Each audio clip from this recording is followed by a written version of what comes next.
El 3 de diciembre de 1993, un grupo conformado por la policía, ejército y agentes del DAS, con colaboración de agentes de la DEA y del grupo ilegal conformado por antiguos aliados de Pablo Escobar, denominado Pepes, allanaron una casa en el barrio Los Olivos de la ciudad de Medellín, donde dieron de baja al narcotraficante Pablo Emilio Escobar Gaviria. El bloque de búsqueda estaba conformado por varios oficiales, entre ellos el coronel Hugo Martínez, el coronel Jorge Daniel Castro, el mayor Hugo Aguilar, el mayor Danilo González, el capitán Humberto Coral Caballero, mi papá, entre otros más oficiales comandantes de compañía, ya que este cuerpo de élite estaba conformado por más de 1.500 efectivos. Mi papá era uno de los más eficientes oficiales del bloque de búsqueda y uno de los hombres clave en el grupo de comandantes que participaron en el operativo. Mi papá llegó al bloque de búsqueda en enero de 1993 y antes había hecho curso COPES. Había estado en el UNACE, grupo antisecuestro conformado por miembros del ejército, policía y DAS. Fue comandante antiguerrilla en el departamento de Santander. Trabajó con la DIJÍN investigando a otros miembros de la institución. También había sido subcomandante de antinarcóticos del aeropuerto El Dorado. Cuando llegó al bloque de búsqueda, fue asignado como comandante de una de las compañías, la cual estaba conformada por 80 hombres. Participó en la gran mayoría de los 8.000 allanamientos que realizó el bloque de búsqueda en contra de Pablo Escobar. Mi papá también fue uno de los que participó y comandó el operativo que terminó con la baja de Mario Alberto Castaño Molina, alias El Chopo. Ese mismo día, mi padre, al mando de un grupo de 20 hombres, allanó una casa quinta en el barrio El Poblado donde estaban almacenados más de 3.000 kilos de cocaína. Mi papá se especializó en hallar caletas que contenían documentos, armas, dinero y explosivos.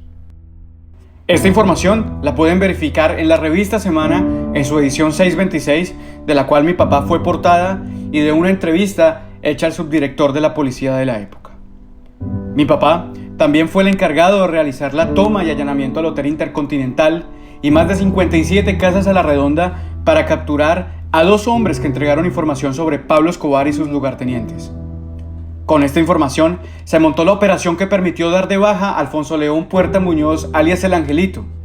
¿Recuerdan la bomba de la calle 15 con carrera 93 en Bogotá?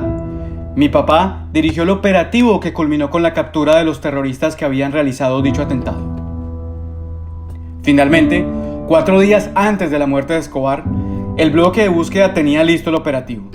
Mi papá fue uno de los hombres seleccionados para dirigir el operativo y durante 4 días permaneció atrincherado en un camión. Desde allí, logró conocer los movimientos de las 4 casas que eran vigiladas por los hombres del bloque de búsqueda. Cuando se logró determinar en cuál de las residencias se encontraba Escobar, mi papá salió de su escondite para asumir el mando del grupo de seguridad que tenía a su cargo el control de 2 manzanas a la redonda. Fue él uno de los 4 comandantes que tomaron la decisión de ordenar el ingreso del grupo de asalto para que se tomaran la vivienda. 5 minutos más tarde, se comunicó con su jefe inmediato en los cuarteles del bloque para dar a conocer la noticia de que Escobar había sido abatido. Después del operativo, recibió la Cruz al Orden Público, concedida por el Ejército Nacional por su labor en el bloque de búsqueda. La DEA la reconoció su trabajo en la lucha contra el narcotráfico con un diploma. También recibió la Cruz al Mérito Policial, la Medalla Ayacucho y la Orden a Servicios Distinguidos. La gran mayoría de integrantes del bloque de búsqueda fueron trasladados después del operativo. Mi papá fue ratificado en el cargo. Además, porque el bloque de búsqueda desde ese momento se dispondría a movilizar toda su fuerza de operación al Valle para dar con el paradero de los jefes del cartel de Cali. Mi padre, impotente al saber que lo dejaban en Medellín al merced de sicarios dispuestos a cobrar venganza por la muerte de Escobar, solicitó insistentemente el traslado a sus comandantes y como prueba de ello lo consta esta solicitud de traslado dirigida directamente al director de la época, el señor general Octavio Vargas Silva. El 19 de enero de 1994, la cual fue aprobada por su comandante inmediato, el mayor Jesús Antonio Gómez Méndez. El mismo que en el año 2008, siendo general, salió por la puerta de atrás de la policía por sus supuestos vínculos con el narcotraficante alias Don Mario. La carta también fue apoyada por el coronel Jorge Armando Martínez. Según información de compañeros de mi papá, Las cartas que él solicitó fueron varias, pero todas nunca obtuvieron una respuesta directa. La pregunta que le rondaba es: ¿por qué después de haber sido condecorado por haber participado y ayudado a comandar el operativo que dio de baja a uno de los peores criminales de la historia de Colombia, no fue trasladado? No era necesario un informe de amenazas, ya que la identidad de los oficiales estuvo expuesta al público. Estas eran implícitas. A algunos los mandaron a cursos en el exterior, a otros a vacaciones, e inclusive en el mes de marzo, última vez que vi a mi padre, sus vacaciones fueron suspendidas y le ordenaron presentarse en Medellín. La noche del 22 de abril de 1994 nos comunicamos con él, y posteriormente habló con mi hermana y conmigo. Le dije que lo extrañaba. Días antes lo despedí en el aeropuerto Perales de Ibagué. Nos contó que ya en diciembre ascendía a mayor, razones por las cuales estaba muy contento y se convertía en una posibilidad de salir de Medellín. Se despidió. Luego se dispuso a encontrarse con el capitán Omar Acevedo Naranjo en el Hotel Intercontinental de Medellín. Posteriormente salieron hacia la discoteca El Choclo. La salida había sido planeada por una mujer llamada Luzmari Arboleda Mazo, también integrante de la policía.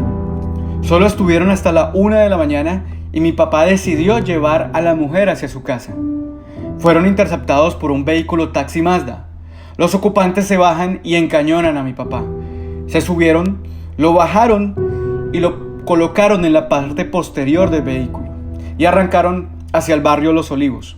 Sí, el mismo barrio donde fue dado de baja Escobar. Durante el trayecto, mi papá les preguntó qué querían, pensando que era un atraco. Preguntaron si era el capitán Coral. Cuando lo confirmaron, detuvieron el vehículo, lo bajaron nuevamente, lo arrodillaron y sin mediar palabra le propinaron 3 impactos de arma de fuego en la cabeza. La muerte de mi papá fue instantánea, según lo prueba su registro de defunción.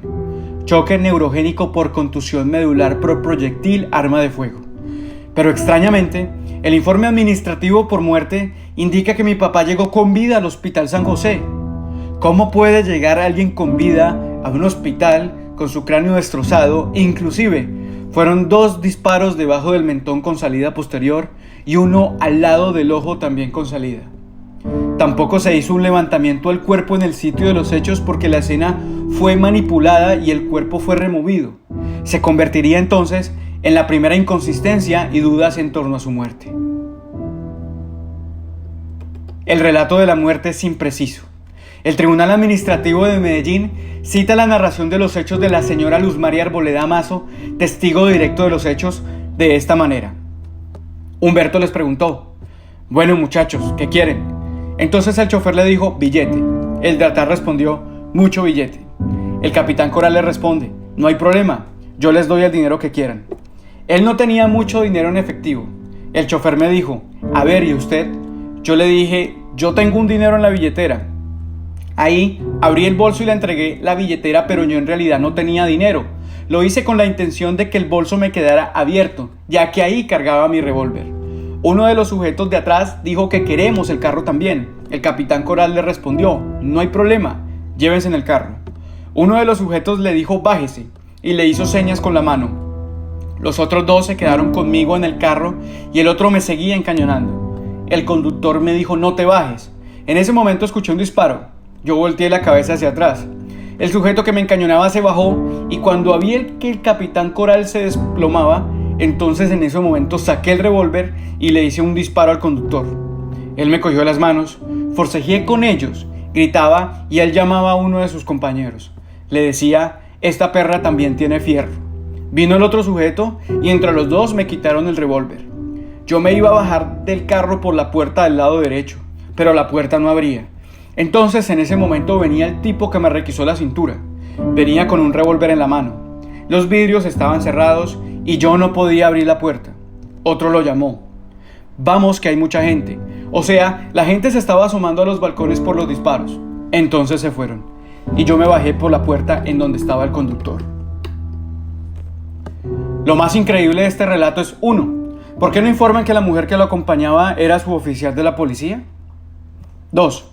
¿Cómo pudieron haberle disparado a un hombre desarmado y diezmado y no le hicieron nada a una mujer que venía armada y fuera de eso les dispara? 3.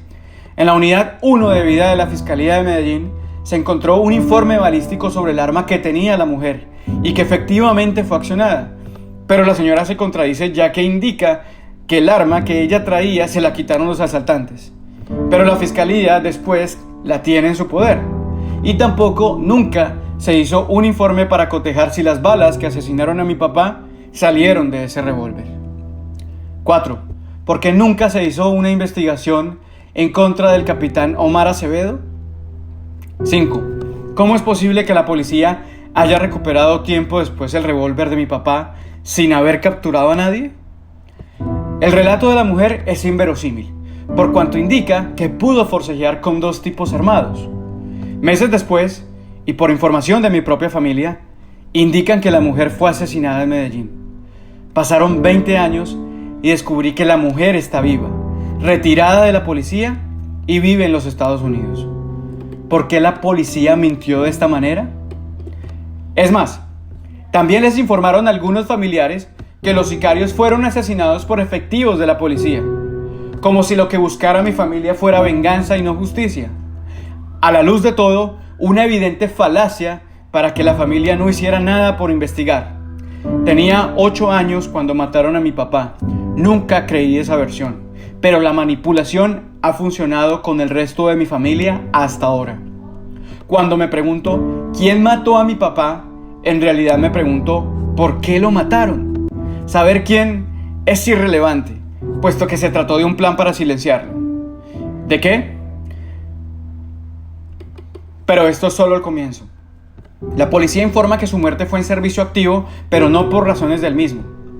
El mismo día, el ministro de Defensa, Rafael Pardo Rueda, indicó que existía un plan para matar a hombres que participaron en el operativo final contra Pablo Escobar y que ya existían serias sospechas de que mi papá fue asesinado por estas razones. En el año 2010, y en plena campaña a la presidencia, le pregunté por el caso de mi papá al exministro Pardo y candidato. Me miró con una expresión de tristeza y lamentó no acordarse del hecho, lo cual queda registrado y probado como lo indicó este artículo del Tiempo y que prueban sus declaraciones. ¿Aún no lo recuerda, señor Rafael Pardo?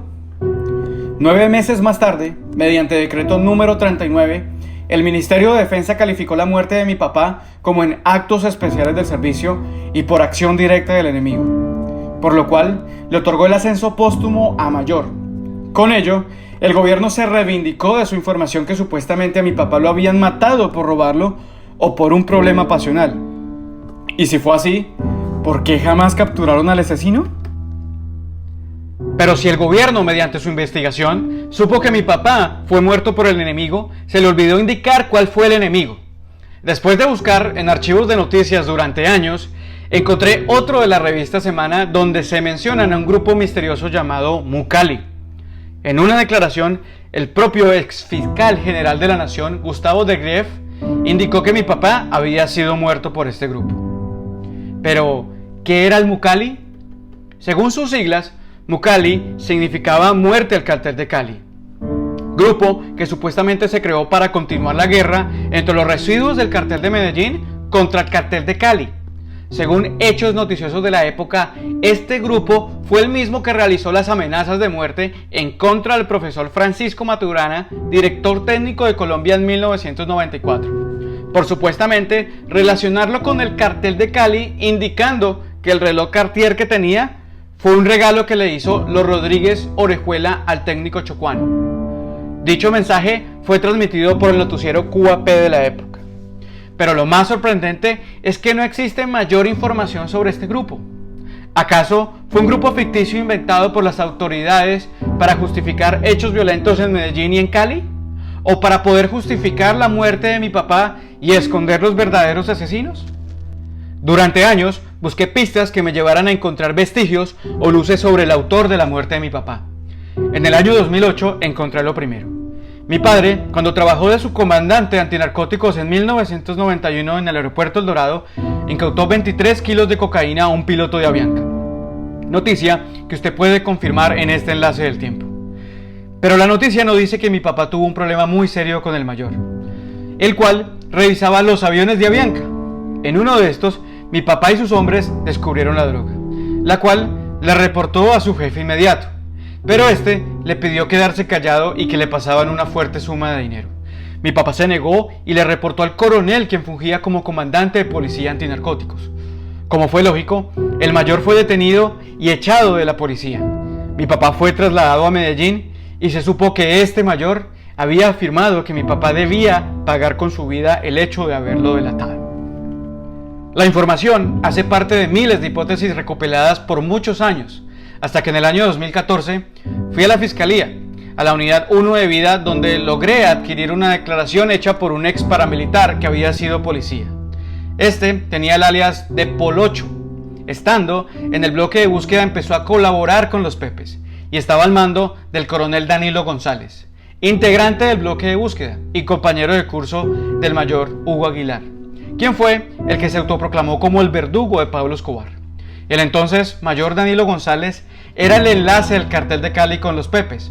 Este mismo llamaba al cartel de Cali Los Canarios y se especializó en dar resultados positivos a bases de premisas ilegales y alianzas criminales.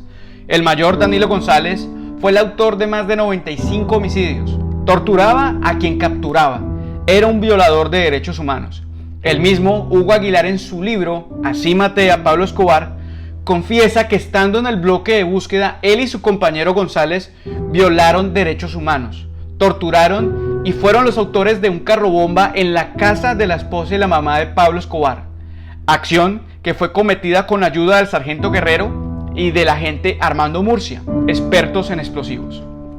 Se trata de un policía confesando que ellos mismos colocaban bombas. En apartes de ese mismo capítulo, el mayor Hugo Aguilar acepta que fue el que ideó la palabra Pepes o perseguidos por Pablo Escobar, y no fue Vicente Castaño. Claramente, el país le debe quedar claro que este señor no es un héroe, es un criminal.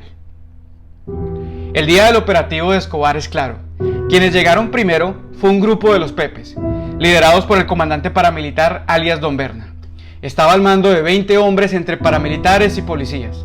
Antes de entrar a la casa donde estaba el capo, alias Don Berna le comunica por radio a Hugo Aguilar, quien se encontraba almorzando en la escuela Carlos Holguín, que ya tenían localizado el capo en el sector de la América del barrio Los Olivos. Aguilar les ordena que no entren hasta que él llegue, pero se encontraba muy lejos.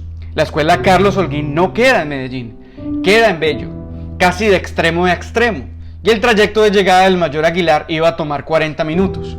Entonces es cuando el teniente Bolívar, quien se encuentra con Don Berna, decide entrar a la casa junto con el hermano de él, alias Semilla, y cuyo nombre real era Rodolfo Murillo Bejarano.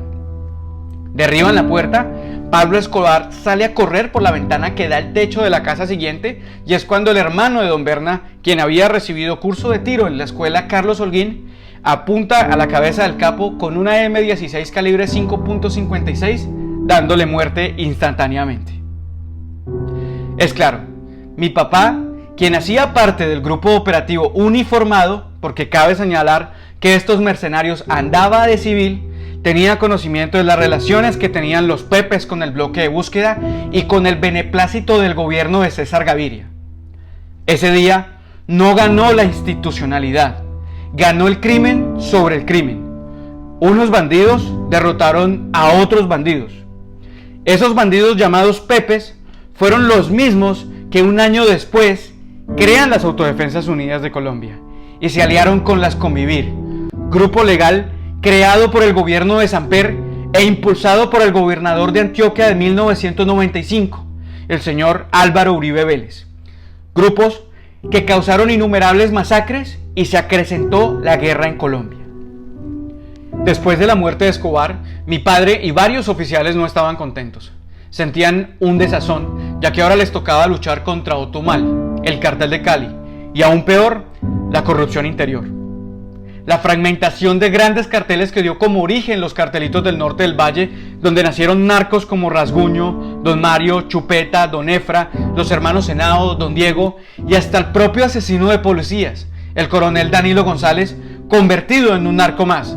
Sin hablar de la participación de Mauricio Santoyo, quien también participó en el bloque de búsqueda y se vio relacionado con estos narcotraficantes. Años más tarde, se convirtió en el jefe de seguridad de la Casa de Nariño. En enero de 1994, hubo un allanamiento donde se incautaron dineros y droga. El bloque de búsqueda no reportó dicha caleta y fue repartido entre los efectivos. Mi padre demostró su inconformismo por este hecho, pidió vacaciones y fue cuando 20 días después se la suspenden, ordenándole la presentación inmediata en Medellín. Según este paramilitar, mi padre fue asesinado porque, según los Pepes y los oficiales corruptos, era un sapo. Y fue cuando se idealizó un plan para matarlo porque sabían que mi padre no podía salir de la escuela Carlos Holguín, base del bloque de búsqueda.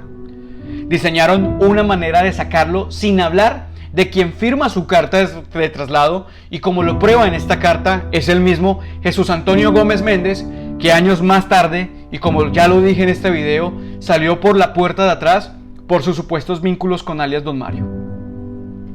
Según el gobierno, mi padre murió por la Operación Venganza, plan para asesinar a varios oficiales que participaron en el bloque de búsqueda, hecho que no fue así. Mi padre tampoco fue el único oficial asesinado después del operativo de Escobar. El 14 de agosto de 1994 fue asesinado el capitán Henry Orlando Umbacía, casi de la misma manera como murió mi papá, en hechos que se presentaron en el sitio del Mirador en la vía La Calera. El 22 de abril del 2014, el crimen de mi papá prescribió, sin ningún capturado, sindicado o indiciado.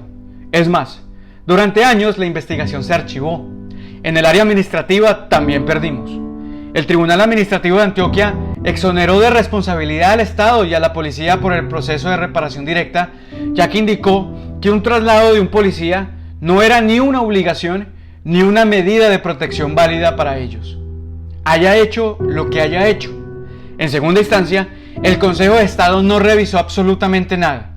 El proceso fue devuelto a la primera instancia, y esto sumado a la inaptitud de los abogados que nos trataron el caso. Tardé muchos años en entenderlo. Mi papá no fue un héroe. Murió por el Estado y sus intereses. Nadie pidió morir en la guerra que nadie pidió vivir. Han sido años de buscar, de hablar con políticos, con jueces, con fiscales, con periodistas que me dicen voy a hacer algo, mándame un correo. Tal vez es porque mi apellido no es Lara ni Galán, pero lo que más me duele es la indolencia de la familia, el trágico desinterés que contribuye a la impunidad. Han sido 26 años de preguntarme por qué. Muchos lo llaman trauma, otros resentimiento. No lo es. Es sed de justicia y no de venganza. En Colombia se confunde la palabra justicia con ajusticiamiento. Otros dicen que la impunidad es cuando el verdugo de tu ser querido no paga un día de cárcel. No es así. Impunidad es cuando no tienes derecho a saber la verdad, a ser reparado y sobre todo a no ser más revictimizado.